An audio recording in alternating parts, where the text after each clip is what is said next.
And then at this time, we're going to have closing arguments concerning the sentencing portion of the sentencing phase. Mr. McMahon.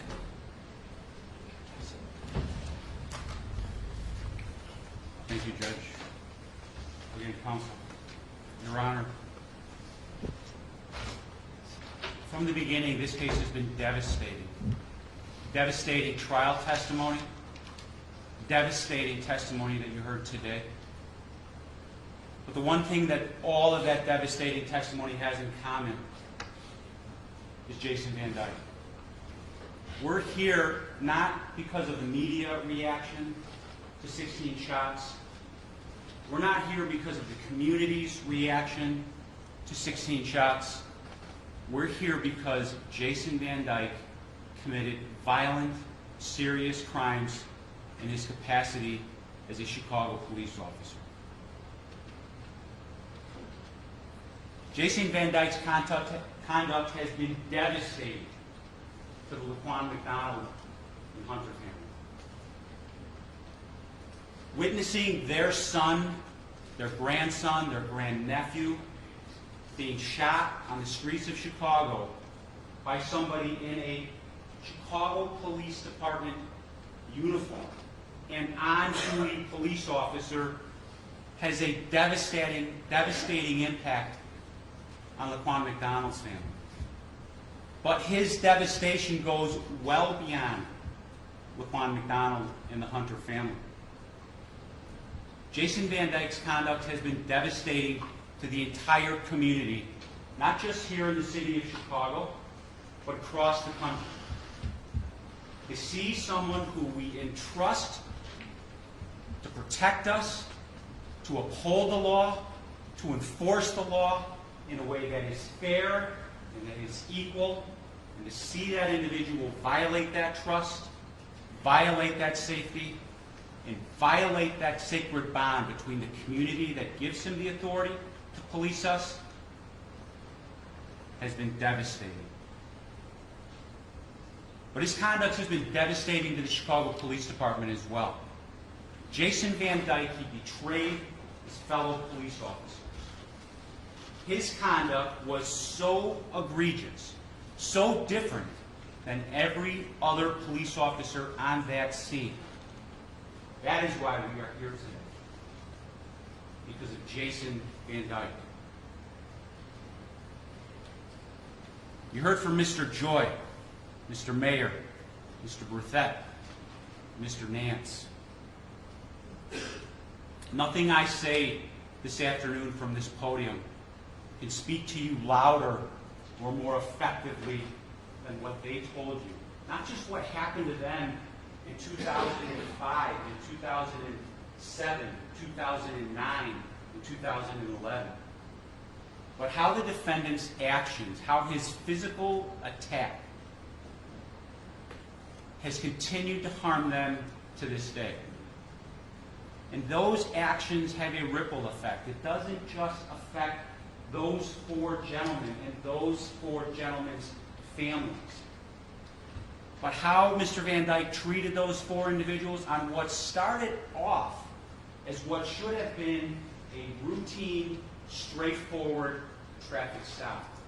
There's a lot of commonality between those different traffic stops. They all started with really minor equipment violations.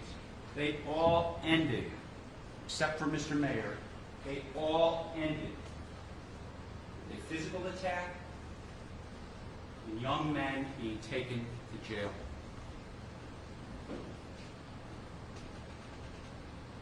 The Van Dykes.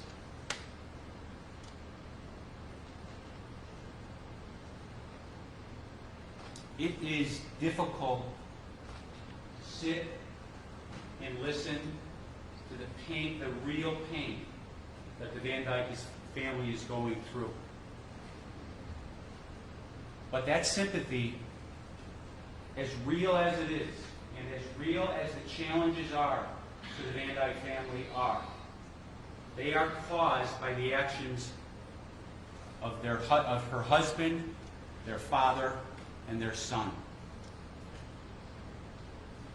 We see, unfortunately, in this court system, People go to prison every single day. It's a horrific outcome to life. It has a devastating impact on every single family. It has a real impact financially, it has a real impact emotionally, and it has a real impact on the relationship between those family members. But Mr. Van Dyke and his family is not unique in that situation. And he should be, like this jury treated him when they evaluated the evidence, he should be and must be held to the same standard and face the same consequences for his horrific, devastating conduct. There is, as you know, Judge, a presumption in favor of probation under the statute, under the law. That does not mean that you must give probation, and in this case, probation is absolutely not appropriate. Probation, given the facts of this case, given the role of the defendant, given the crimes which he has been convicted of, would clearly deprecate the seriousness of his conduct and send the wrong message to this community. It's the defendant's actions that have eroded the public confidence. He has betrayed the public trust that we as a community give to law enforcement. So many of the letters that have been submitted to you in the defense mitigation packet, and I know you've had those, I think, for the better part of a week, and you've gone through those. But so many of those letters from current and former police officers and people who swear their life to make us safe talk about the difficulty that they have in performing their job. Their job is difficult because of the actions of Jason Van Dyke. We heard one of the defense witnesses testify this afternoon that the Chicago Police Department bears some of the responsibility. I'm not asking you, we are not asking you to punish Jason Van Dyke for the failures of the Chicago Police Department. The facts that were introduced in this case were narrow.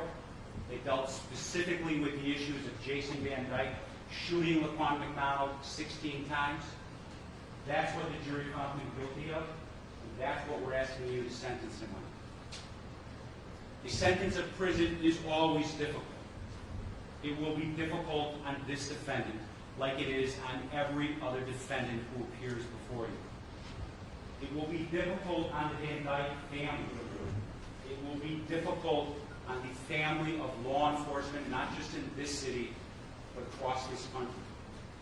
But a prison sentence is what is appropriate for this defendant, given his conduct, given what he has been convicted of in this case.